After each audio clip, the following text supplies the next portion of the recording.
Lo mejor que tiene la presidenta es cuando sonríe.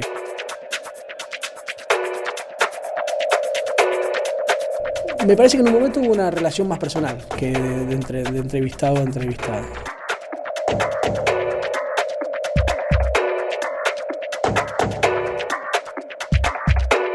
Si me da media hora más de entrevista, terminábamos como dos viejos amigos que hace tiempo no se ven. Yo le agradezco la invitación y las palabras de bienvenida a este ciclo. Y quería preguntarle con el G20, hablando un poco más que nada de la actualidad, ¿no? Porque cuando usted, presidente, hablaba de la historia, yo pienso en esa historia de la deuda externa argentina, ¿no? Donde se ha hecho la reformulación de la deuda, donde se ha hecho el canje, donde yo creo que quizás la deuda externa argentina es el nicho más grande de corrupción que ha tenido desde Bernardino Rivadavia hasta la fecha. Sin lugar a dudas. Y cuando uno ve a los presidentes del mundo, digamos, ¿no? A los presidentes de las grandes potencias, que intentan disciplinar a la Argentina y a los países, como se decía en los 60 y los 70, periféricos, digamos, ¿cómo se resuelve esa desigualdad a la hora de la discusión política, a la hora de la discusión ideológica, económica y financiera allí en el G20? Vos sabés que yo creo que eso que vos planteás, el disciplinamiento a través de la deuda, no se da solamente hoy a través de la deuda, también se da a través de cómo se quiere administrar el comercio internacional, donde se acusa a unos países de proteccionistas y a otros como adalides del libre comercio, cuando en realidad no lo son. Fue el mayor nido de corrupción desde Bernardino Rivadavia a la fecha, obviamente. Empezó con el préstamo de la Baring Brothers, que se otorgó en el 1824, si mal no recuerdo, y se terminó de pagar en 1919. Recibimos, creo, de las 500.000 o del millón de libras esterlinas, recibimos 600.000 libras esterlinas, terminamos pagando no sé cuántos millones de libras esterlinas y lo terminamos pagando en ya bien entrado el siglo XX, ¿no? Y luego el endeudamiento más feroz y más terrible que se produce a partir del 24 de marzo de 1976. Si uno mira los números y el estado de la sociedad al 24 de marzo de 1976, cuando se produce el golpe, la deuda externa argentina era poco más de 5.000 millones, 6.000 millones de dólares aproximadamente, con indicadores económicos muy buenos, prácticamente una participación de los trabajadores del 50-50 en el PBI, y un país que no había tenido, digamos, la intensidad que hubiera merecido tener su desarrollo industrial en base a lo que ya hacíamos en los años 50, pero que evidentemente éramos un país industrial. Un país industrial y de una economía con una sola moneda. El primer anuncio que sale en dólares, de venta de un inmueble en dólares, se produce en julio de 1977, ¿no? Luego de la reforma financiera. Vos fíjate, hasta ese momento, desde el 25 de mayo de 1810 hasta el julio de 1977, los argentinos vivieron con un signo monetario nacional. A partir de ahí se transformó en un sistema económico bimonetario. Hay un dato que a mí me resultó muy interesante, de los que dio usted la semana pasada, que dijo: somos pagadores seriales y pagamos 176.000 millones de dólares, que es prácticamente el valor de la deuda externa. 173, si mal no recuerdo, 173.000 millones de dólares. Que es más o menos el valor de la deuda externa, digamos. ¿Cómo es sostenible en esa negociación que puedan seguir argumentando que Argentina no puede pagar? No, en realidad el negocio del mundo financiero internacional es que vos te sigas endeudando. O sea, lo que le conviene al banco no es que termines de pagarle, sino que le sigas pagando cada vez más intereses. Esto se produce a partir también de una transformación del rol de los bancos. Hasta la década de los 90 los bancos eran comerciales. O sea, un banco le prestaba a una persona para que comprara una casa, para que se comprara un auto, para que hiciera consumo, o le prestaba a un empresario para que financiara a su empresa con inversión de capital o con capital de trabajo. A partir de la aparición o de la transformación de ciertos bancos comerciales en bancos de inversión, el circuito del dinero deja de pasar para reproducirse como dinero por el circuito de bienes y servicios y comienza a generarse lo que se llama el negocio de los derivados financieros. Todo esto además paralelamente al nivel de endeudamiento que venían contrayendo las naciones.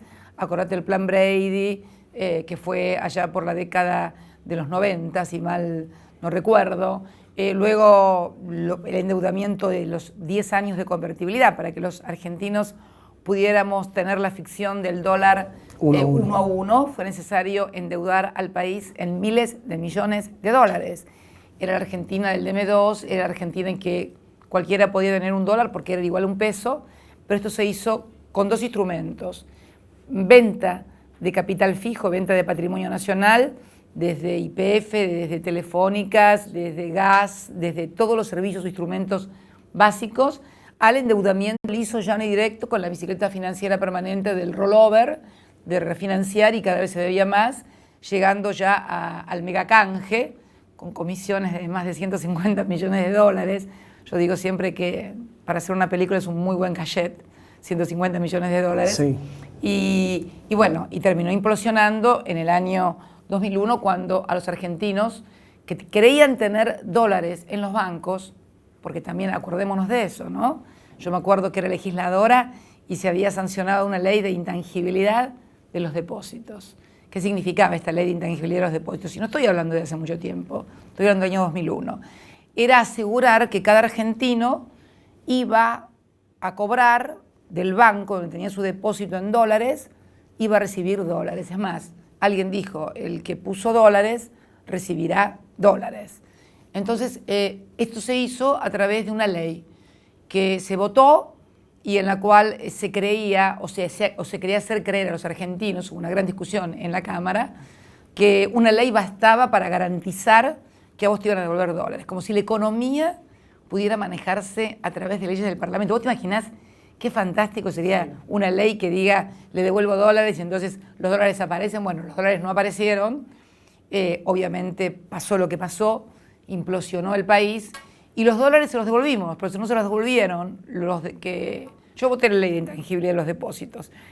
Puedo decir que yo sí cumplí con la ley de intangibilidad de los depósitos, pero los dólares se los devolvimos a través del Bodén 12, los gobiernos, tanto de Néstor Kirchner como el mío, que no teníamos nada que ver con la deuda que se había contraído, ¿no? Le hago una pregunta que tiene que ver con la cara a cara, ¿no? Usted se encuentra con Vladimir Putin o con el presidente de Italia o con Barack Obama, ¿no? Sí. Y le dice, nuestra situación respecto a la deuda externa es esta, nuestra situación respecto de el comercio internacional desigual y desfavorable a nosotros es esta. ¿Y ellos qué hacen? ¿Montoncito o qué? Bueno, en realidad el funcionamiento es así. Uno plantea, y yo lo planteé en mi intervención, que el 0,45% de los acreedores de la Argentina que habían comprado bonos a 40 millones de dólares, hoy pretenderían cobrar 1.300 o 1.700 millones de dólares, lo que significaba un rendimiento en dólares de 1.318%.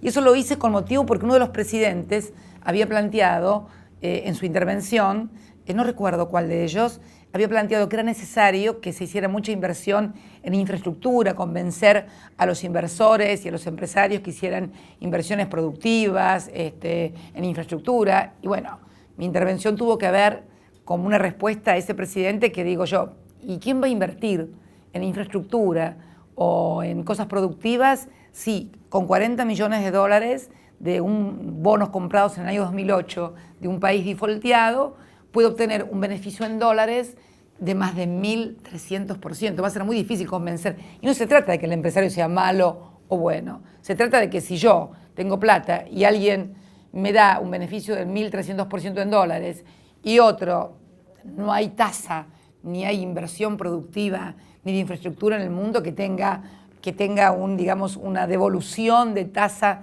de retorno de más de 1.300% en dólares. No existe, eso solamente existe en el mundo buitre, en el mundo de guaridas fiscales, como dijimos, ¿no?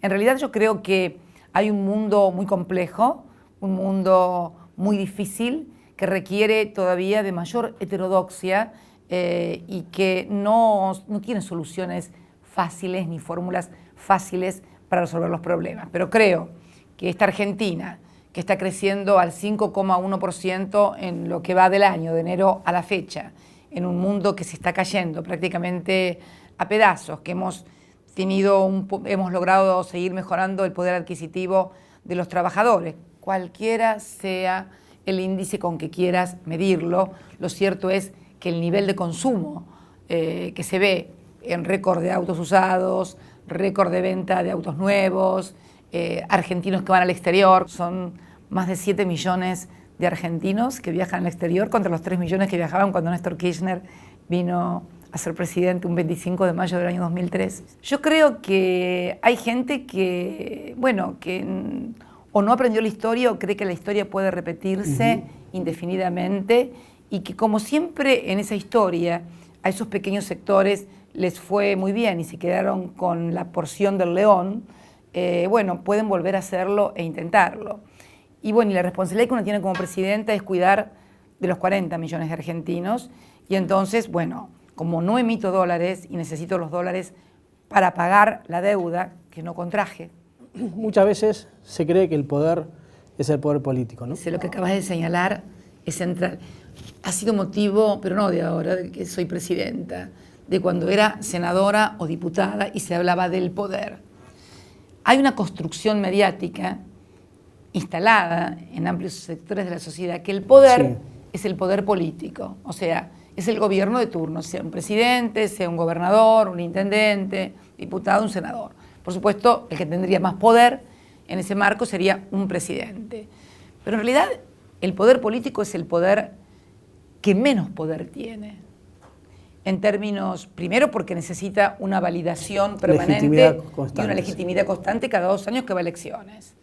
Y además porque si yo te tuviera que decir del 100% que significa el poder en la Argentina, el poder político debe representar el 30 o el 40%, en el sentido de poder como sistema de decisiones. ¿Quién tiene poder para tomar determinado decisiones? Un sistema de decisiones. Y evidentemente hay poderes económicos, mediáticos. O sea, el poder político tiene el 30%, 40%. 40%. O sea, la mayoría de los argentinos tienen apenas el 40% del poder político. Porque en realidad un poder político es eso, ¿no? Sí, claro, es la representación popular. Es la representación popular. No tengas dudas, no tengas dudas. Es más, creo que hay construcciones que la gente toma como propias y no es que la gente sea tonta y no pueda poder disociar lo que le dicen, pero en un mundo, esto lo dicen los cientistas políticos, es el homo videns de Sartori, me parece que está claro que no hace falta ser muy inteligente para entender que hay un mundo de construcción mediática que crea determinadas imágenes, determinadas construcciones que la gente cree, pero no cree porque es tonta, porque se ha producido en el mundo un fenómeno que es el fenómeno de lo mediático, también de los monopolios mediáticos que se producen no solamente en la República Argentina, sino también en otras partes del mundo. Y si no, preguntarle a Obama por la cadena Fox, por ejemplo, ¿no? Y entonces uno podrá entenderlo mejor. Pero volviendo a esto del poder, está claro, vos me preguntabas, ¿qué hace uno cuando se encuentra con gente? Porque imagino que ese poder también aprieta. Bueno, ¿y qué te parece? Que ¿no? una corrida financiera para lograr una devaluación como la que se hizo a los pocos días de que yo había ganado las elecciones con más del 50% de los votos y que significó una transferencia de ingresos de más de 5.000 millones de dólares que se fueron de las reservas del Banco Central? ¿Qué te parece que es? Obviamente, alguien imagina que un apriete es ¿qué es? ¿Una 45 en la cabeza? No, no es una 45 en la cabeza. Bueno, pero un gran empresario diciéndole dejo 1.500 personas en la calle es un apriete. Sí, claro, sin lugar a dudas. Y yo creo que, bueno, que evidentemente algunos quieren retornar a una Argentina del pasado, ¿no? Una Argentina en la cual la mano de obra era mucho más barata de lo que es hoy, donde el endeudamiento era moneda corriente y se obtenían pingües ganancias y comisiones. El endeudamiento era una manera que crecieron muchos en la Argentina, sobre todo en el sector financiero, ¿no? Le quería hacer una pregunta metafísica, si se puede. Pues yo de metafísica... O sea, algo debe saber. La pregunta la va a contestar bien. ¿A qué? No, pues digo, ya van 10 años de kirchnerismo, ¿no? Y... Me resisto, eso, van 10 años de gobierno. Bueno, por eso, esa ya es una respuesta a la pregunta metafísica que le iba a hacer. Porque sin duda muchos consideramos que el kirchnerismo tiene cierta entidad, que existe, y queremos ver qué es. Digo, cuán cerca está del peronismo tradicional, cuán cerca está del progresismo, cuán cerca está del pejotismo. Digo, la pregunta metafísica es, ¿qué es el kirchnerismo? Es como querer explicar qué es el peronismo. Una vez en Berkeley, dando una conferencia, me acuerdo que estaba en esa conferencia un profesor de Berkeley, que es argentino, un talentoso argentino, que es Tulio Alperín Dongui, y alguien, un alumno, luego que terminé mi disertación y que había preguntas y respuestas, me preguntó, ¿qué es el peronismo?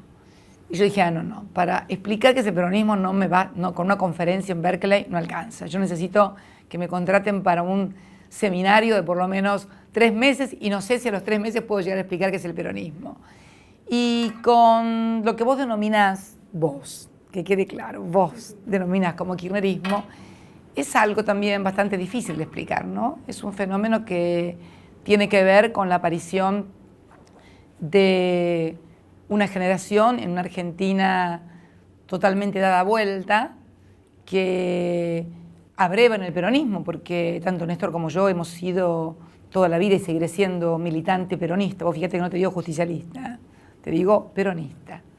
Pero que también incorpora a otros sectores que no son del peronismo. Es más, algunos que, digamos, despreciaban el peronismo o estaban en contra del peronismo, no les gustaba el peronismo, y sigue sin gustarle a muchos de ellos lo que puede denominarse peronismo tradicional o como algunos denominan pejotismo. Pero creo que fundamentalmente son etapas de la historia. Son etapas de la historia en las cuales uno es instrumento de la historia. Yo no me siento que pueda manejar la historia.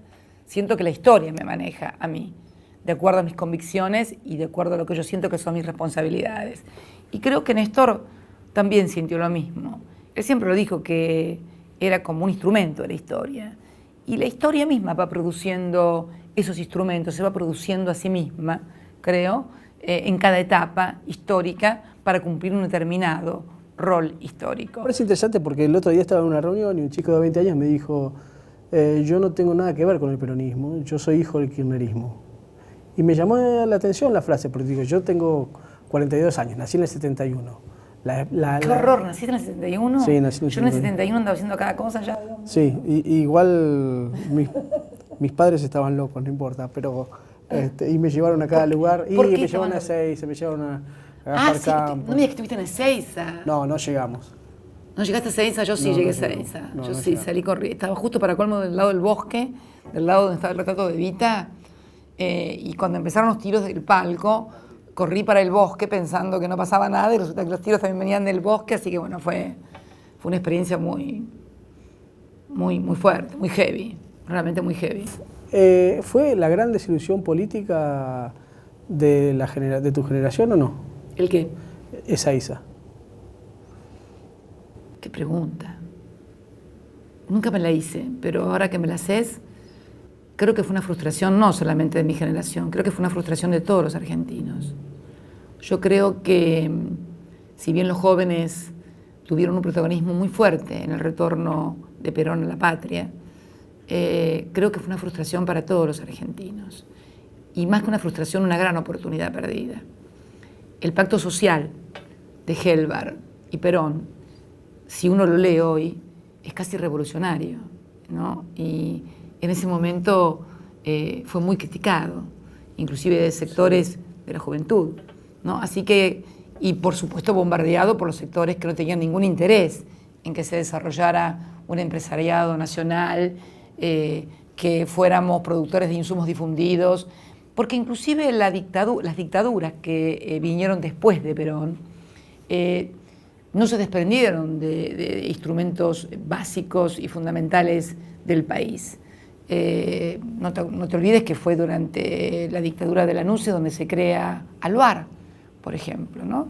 O sea, una empresa que es un insumo básico como el aluminio. Levingston tiene a Ferrer como ministro de Economía. Levingston tiene a Ferrer como ministro de Economía. Esto no significa que uno defienda, por favor, gobiernos no democráticos, pero convengamos que estos gobiernos, al lado de lo que vino después, el 24 de marzo de 1976, y para ser más precisos, el 2 de abril, mira vos, ¿no? ¿Qué fecha? 2 de abril de 1976, que es el discurso de Martínez de Oz en la Bolsa, que es el discurso fundacional económico, más lo que vino en la década de los 90, que vino a completar lo que los militares no dejaron hacer, porque yo creo que hubo intentos de desprenderse de YPF y demás, pero creo que no lo permitieron, también a cada uno lo que le corresponde. Me parece que fue lo que cambió definitivamente la matriz del país, y yo creo que fue un gran cambio cultural fundamentalmente, ¿no? Un gran cambio cultural, eso fue lo que me parece, que es lo que no pasó en Brasil, que es lo que no pasó en Chile. Yo recuerdo todavía aquella famosa propaganda de la silla, de las sillas, donde un argentino se sentaba en una silla que decía Industria Nacional, y la silla se rompía, y luego se sentaba en sillas que decían que eran importadas y eran buenas sillas, y él expresaba una cara de satisfacción. Una vez me tocó contar esto en una reunión de empresarios alemanes en Berlín, y yo contaba esto, y los alemanes me miraban con los ojos como el 2 de oro. Claro, es como que en Alemania alguien vaya y diga, y se siente una silla que diga Made in Germany, y se rompa, y se siente una que diga Made in England o Made in China, y todos digan que bien y aplaudan. Yo creo que lo fusilan, lo fusilan, lo matan en Alemania. Y esto no pasaba en Argentina. ¿Cómo es su relación con Perón entre el 73, en el 73 y ahora? Mi relación con Perón, de reconocimiento absoluto de liderazgo. Esta fue la gran diferencia que tuvimos dentro de los propios sectores juveniles. Discutir el liderazgo de Perón era discutir precisamente la dirección y las posibilidades de éxito de un proceso como el que se había iniciado con el retorno de Perón a la Argentina. Esto fue una gran discusión. Y primero también una gran asunción de la realidad. Las juventudes que militábamos y que entrábamos en barrios, en universidades, en fábricas, lo hacíamos en nombre del peronismo, porque había una memoria histórica del pueblo respecto de Perón y del peronismo, relatado por sus abuelos, por sus padres, intentando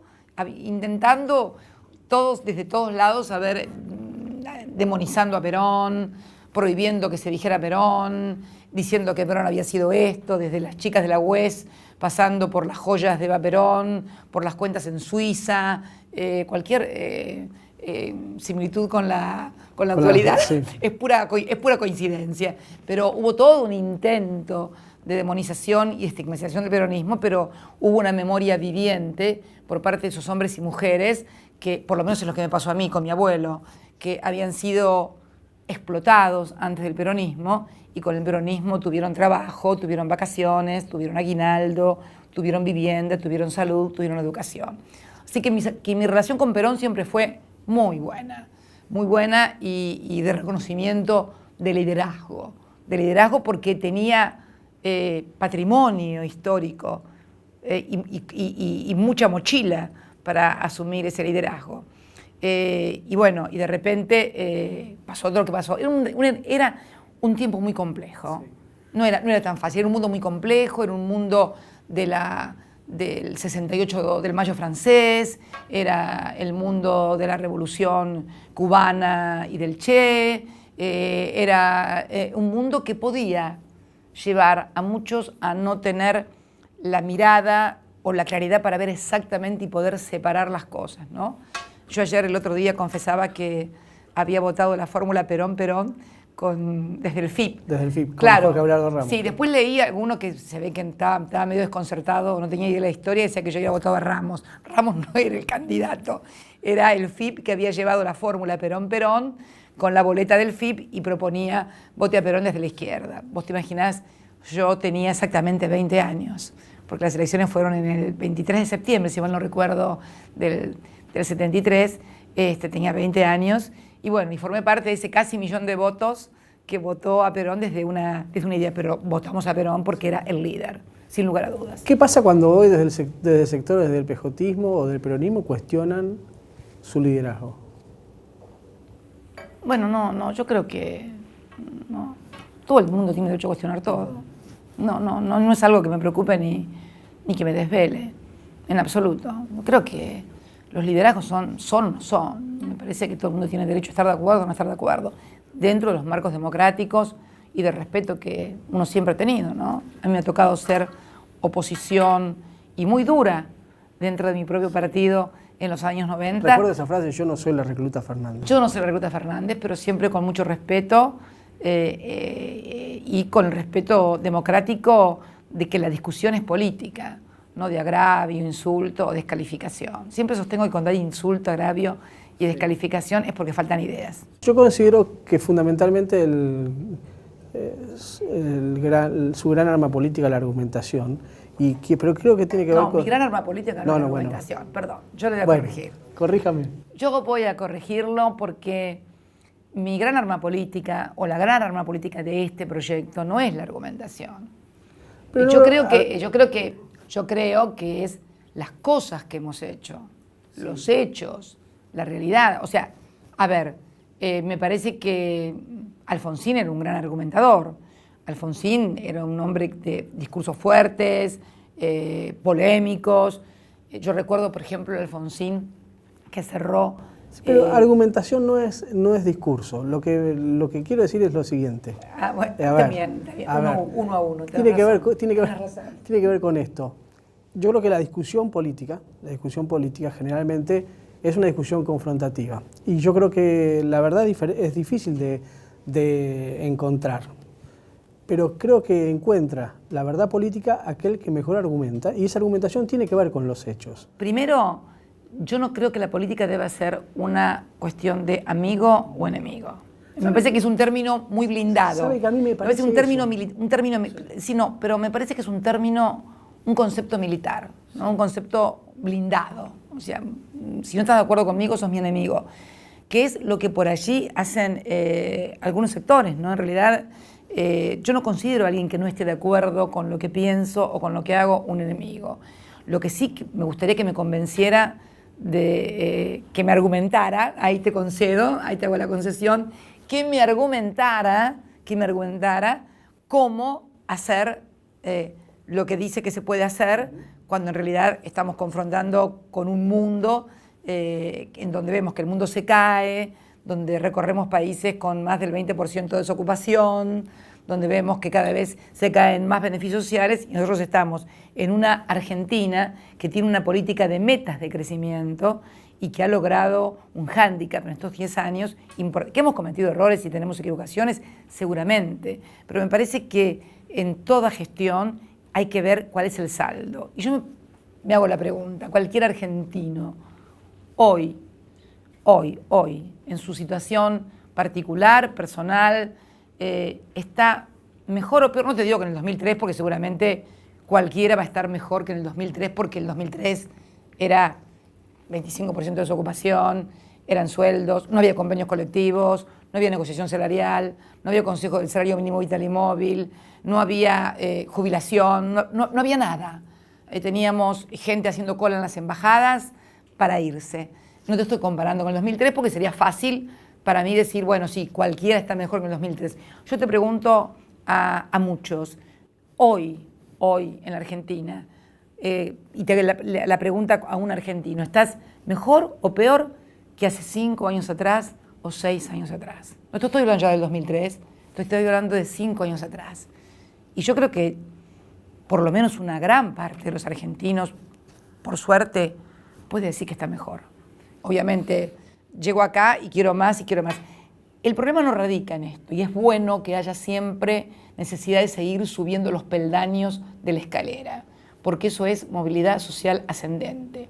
Lo que es importante es saber qué es lo que te permite subir los peldaños de la escalera. Si es solamente tu capacidad, que seguramente la tenés, si es seguramente tu esfuerzo, que seguramente lo haces, o es un proyecto político que tiene una macroeconomía que te permite a vos hacer eso. Porque yo me pregunto, hoy que tenés trabajo y ganás muy bien, y que podés viajar al exterior, y que conseguiste auto, y que hasta te compraste una casa, ¿qué pasó que antes del 2003 no lo podías hacer? ¿No eras inteligente en el 2003? ¿No eras la misma persona? ¿No tenías la misma educación? ¿No tenías las mismas posibilidades? Tu empresa, que era una empresita chiquitito que la pusiste recién en el 2003 y que hoy es una mediana, pequeña o gran empresa. ¿Vos no eras capaz en el 2003? Sí, eras la misma persona, tenías las mismas capacidades, tenías la misma capacidad de sacrificio, pero no basta con romperte el alma para tener cosas en un país. El país tiene que acompañar con políticas macroeconómicas ese esfuerzo personal e individual de cada uno de nosotros para poder progresar. ¿Y esto sabes de dónde nos viene? La cultura inmigrante. Yo me acuerdo de mi abuela, una gallega, semianalfabeta, igual que mi abuelo, que bajaron de los barcos, como la mayoría de nuestros abuelos, con una mano atrás y otra adelante, y después pelecharon, como digo yo, ¿no? Tuvieron un tambo, vendían hacienda, después en fin, compraron casas, inmuebles, y pudieron tener una determinada posición económica. Y ellos creían que era producto de su esfuerzo y su trabajo, y era cierto que era producto de su esfuerzo y su trabajo, pero había un país que le permitía hacer esa construcción. ¿Qué le pasó a los argentinos de la década del 90? Ese 25% que perdió el trabajo, que surgieron los piquetes a la vera de los caminos porque no tenían trabajo. ¿Qué pasó con Norma Pla, que lloraba frente a Caballo porque ganaba 150 pesos? O los que no podían jubilarse porque los habían echado, porque habían perdido el trabajo, porque eran una ama de casa. ¿Qué pasó? ¿Eran menos inteligentes? ¿No hacían esfuerzo? No. Hubo un país que a partir del 2003, con las políticas que se implementaron, les permitió desarrollar sus capacidades personales y seguir adelante. Por lo tanto, me parece que ahí radica el tema. No en el hecho de que la gente quiera más y que está bárbaro, sino saber en por qué han podido conseguir las cosas que tienen y cómo se hace para conservarlas, que es lo más importante. ¿Qué cree que le diría a usted esa piba de 20 años que corría en zapatillas por los bosques de Ezeiza? Ay, ¿qué me diría?